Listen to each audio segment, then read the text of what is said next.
On April 18, 2003, a high school girl named Summer goes to a party with her college friends, but she isn't enjoying it much. The reason is heavy. Just some time ago, 3 of her close friends were killed by a brutal murderer. At the party, she meets her friend Quinn. Quinn is holding a red envelope and tries to give it to Summer, but before she can, Summer's ex-boyfriend shows up. He asks her if she will dance with him. Summer agrees, and while dancing, he accidentally spills a drink on her clothes. Embarrassed, she goes to the washroom to clean herself up. While she is inside, the police suddenly arrive at the party. They tell everyone to stop the party and go home because a dangerous killer is moving around the city. One by one, the guests leave. Summer, still inside the washroom, suddenly hears a strange noise. She turns around and sees a masked man standing behind her. It is the same killer who murdered her 3 friends. Terrified, she runs to escape. She hides near a dam, but the killer finds her there and kills her. The story then jumps 20 years ahead to April 18, 2024. Now we meet Summer's younger sister, Lucy. Lucy was born after Summer's death, so she never knew her personally. Still, she always felt her absence in the family. On this day, Lucy is very excited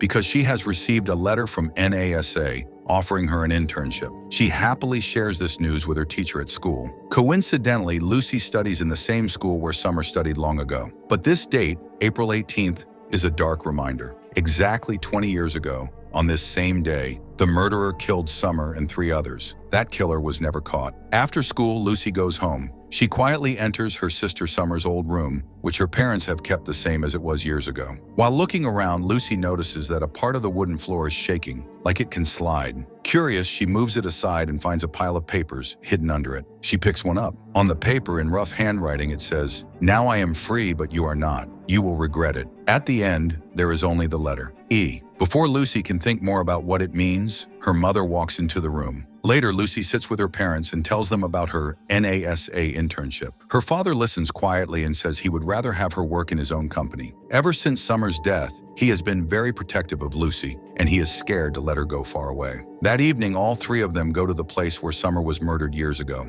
Lucy's mother brings some of Summer's childhood belongings with her to keep her memory alive. She gently asks Lucy what she has brought. Lucy answers that she forgot her item in the car. When Lucy walks towards the car, she suddenly hears a strange sound. At the same time, a bright light flashes in front of her. The sound seems to come from the old dam nearby. Curious and scared, she slowly walks inside the dam. There she finds 2 strange boxes lying on the ground. She bends down and opens one of them. The moment she does, the box activates, and from inside, a glowing mango-shaped object rises up. It shoots out laser light, and within seconds, there is a small explosion. The other box does the same. Shockingly, even with all this chaos, Lucy is not harmed at all. Terrified, she runs out of the dam.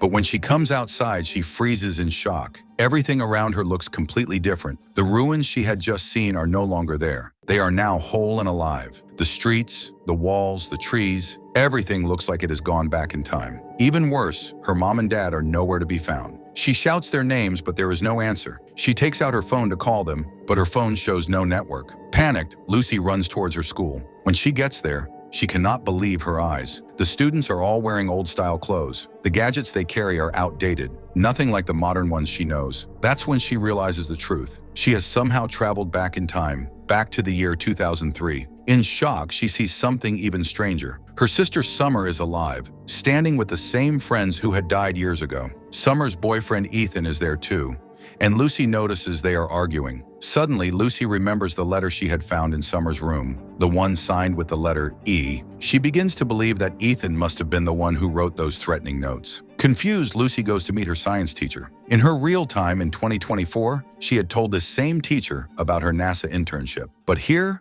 the teacher looks at her with no recognition and asks if she has come to seek admission. Lucy nervously asks him, "Is time travel possible?" The teacher sighs and says, "I wish it were." At that very moment, a boy named Quinn, who was one of Summer's close friends, walks into the lab. He accidentally breaks a glass and then tells Lucy something important. If time travel were possible, it could change everything, because anything you change in the past will change the future as well. The teacher listens and says, "If Quinn is saying this, then maybe it's true. He's a physics genius, and he knows more about time travel than anyone else here." Later, Lucy manages to meet Quinn again and tells him everything, that she has come from the year 2024. At first, he doesn't believe her, but when Lucy shows him her smartphone, his doubts vanish. The phone is far too advanced for 2003, and he realizes she is telling the truth. Lucy then takes Quinn to the dam and shows him the two mysterious boxes. She admits that she has no idea how they actually work. Quinn tries to study them but cannot figure them out either. They decide to take the boxes home. When Quinn carefully opens them again, he finds a strange cylinder-shaped gadget inside. On it, one word is written: sonar. He notices that earlier the gadget was glowing with light, but now it is completely inactive. Quinn explains, "These are parts from the sonar company." Surprised, Lucy replies, "That's strange. My dad works for this company in my time." She then realizes that with her father's ID, they might be able to enter the company. But there is one big problem. Here in 2003, her dad doesn't even know her, because she hasn't been born yet. Quinn then introduces Lucy to Summer. He tells Summer, "She is a genius in physics. She can help you." Summer, excited and curious, invites Lucy to her house. Lucy hesitates but agrees. When she reaches Summer's home, she sees something she never thought she would see: her parents. They are young, full of life, and always laughing. For Lucy, it is both beautiful and heartbreaking, because in her time, she has only seen them older and full of sadness after Summer's death. But she also notices something strange. Since the day she arrived, her parents have started talking less to each other. It feels like her presence has already begun to change something in this timeline. Lucy quickly understands that Summer's death changed her parents. They are not the same happy people she now sees. At Summer's house, Lucy spends time with her sister. She looks at the photos stuck to Summer's mirror. The pictures show Summer and her friends, the very friends who were killed years ago. Seeing them makes Lucy feel both close to Summer and very sad. One day, Lucy goes with Summer to the mall where the murder will happen. It is the same day the killer will strike. At the mall, Lucy sees her science teacher. Quinn is there too. He works part-time at the mall. Lucy asks Quinn about the students she saw in the photos. Two of them are in a showroom upstairs. Lucy's heart beats fast. Inside the showroom, the students talk and laugh. One girl goes to the changing room to try on clothes. While she is inside, the killer comes into the showroom. He kills the boy who was waiting outside the changing room. The girl steps out of the changing room and almost walks into the killer. But Lucy appears at the right moment and pushes her away. Lucy saves her. The two of them run down the mall stairs. The killer is close behind. They try to escape, but the killer appears again on the lower level. Terrified, they run back up toward the escalator. In the rush, the girl trips and falls on the moving steps. The killer catches up and kills her on the escalator. A security guard sees the attack and tries to stop the killer. The guard fights, but the killer kills him too. This is worse than what Lucy remembered. In the past, the guard had not died. Now the result is different. Quinn sees the masked killer, but cannot see his face. The killer stares at Lucy and Quinn. Just as he is about to move toward them, a police siren rings loudly. The sound makes the killer flee the mall. After that chaos, they go to Quinn's house to think. Lucy tells Quinn everything she knows. She explains how the killer once murdered Summer and 3 others. She tells how she finds the hidden letter in Summer's room. She is angry and afraid because now a guard has also died, a result she did not want. Quinn looks at her with worry. He says, "Don't try to change the past. If you change one thing, many other things will change in the future." He tells her to leave and let things be. Lucy agrees for the moment. That night, Lucy goes back to Summer's house. She wants to take her father's ID card so she can enter the sonar company later. But Summer sees her moving around and stops her. Summer is angry and confused. She says, "You disappeared this evening, and after that 2 of my friends were killed. Now you are back. What is really happening?" Lucy takes a deep breath and tells the whole truth. She says, "I came from the future. I am your younger sister." Summer laughs and does not believe her. Lucy shows Summer the letter she found under the floorboard, the one that ends with the letter E. Summer looks at the paper and says, "No one has ever given me a note like this before." Still, Summer is not convinced. Lucy knows she must try again. So Lucy goes back to Quinn's house and tells him, "I'll try again tomorrow. I could not get my father's ID today." Quinn nods, worried but calm. The next day, when Summer goes to school, she finds a letter in her locker. The letter looks exactly like the one Lucy had shown her. Now Summer starts to believe that Lucy was telling the truth. Summer goes straight to Quinn's house. She finds Lucy there and says, "You were right. What you did was right," she asks, trembling. "What will happen next? Who will die?" Lucy explains that Amy, one of Summer's friends, will be killed today. Amy works at a museum, and Lucy tells them where the museum is. Summer's face goes pale. She says, "I also work at that museum. I can help." But Lucy warns, if we try to save Amy, many things might change. A guard already died because of what we did. The future could get worse. Still, Summer will not stand by. She looks at Quinn and says, "You must help me." Quinn pauses. He is scared, but deep inside he still cares for Summer. After a moment, he agrees to help. The 3 of them, Lucy, Summer, and Quinn, leave together to rescue Amy. They head straight to the museum where Amy works. Inside, they split up to search faster. Summer is the first to find her friend. To her horror, she sees the masked killer standing just behind Amy.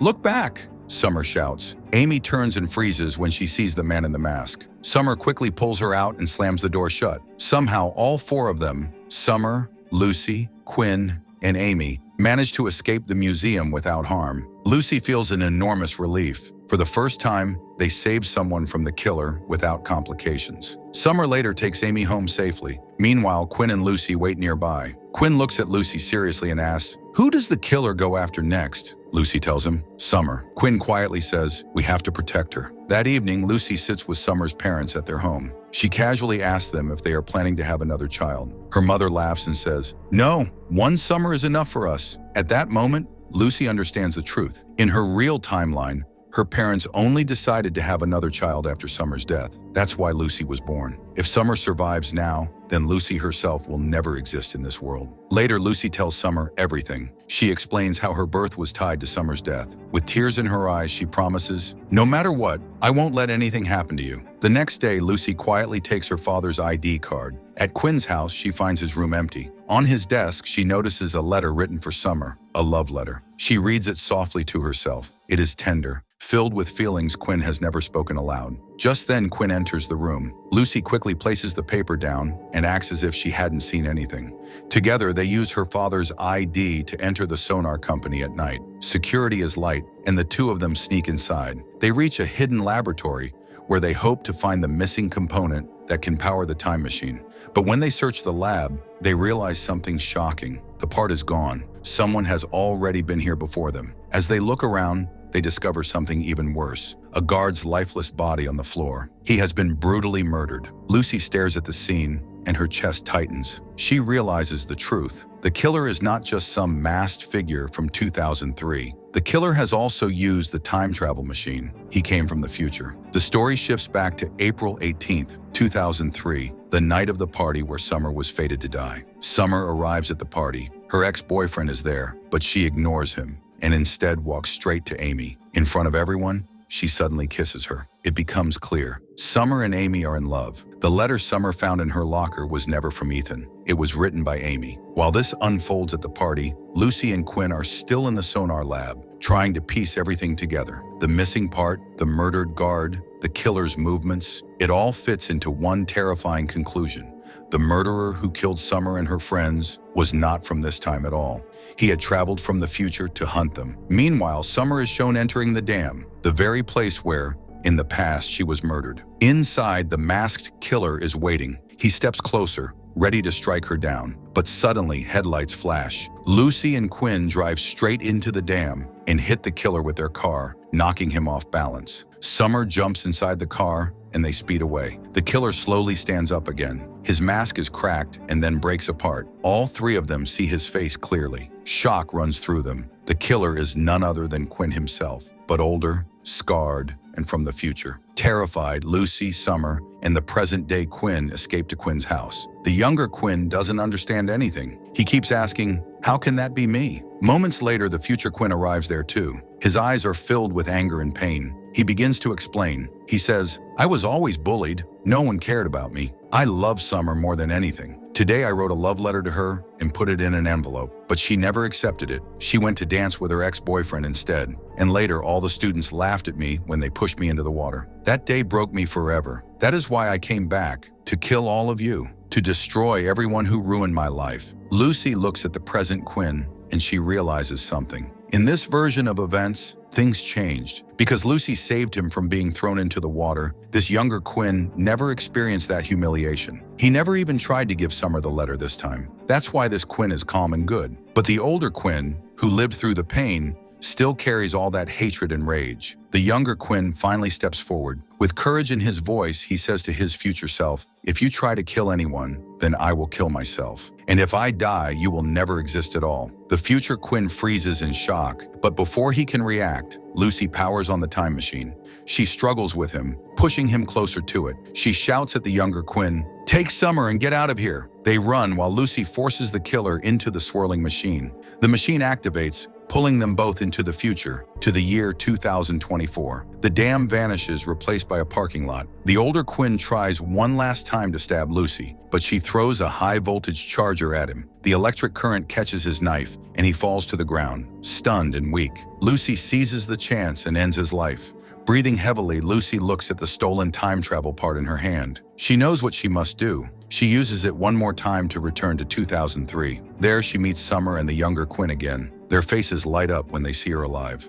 Lucy tells them, "I went back to my time, but my parents didn't recognize me. That's why I returned. This is where I belong now." Life slowly settles into a new rhythm. Lucy reapplies for the NASA internship, and she is selected again. Summer's parents finally accept her relationship with Amy. Lucy becomes part of their family, as if she had always been there. And together with Quinn, she begins working on a new science project, their friendship stronger than ever. Of course, in this entire story, there are many errors about time travel, the future, and the past. Some things simply cannot be explained, but maybe that's what makes this tale even more mysterious. What do you think? Share your thoughts in the comments. We hope you enjoyed the story.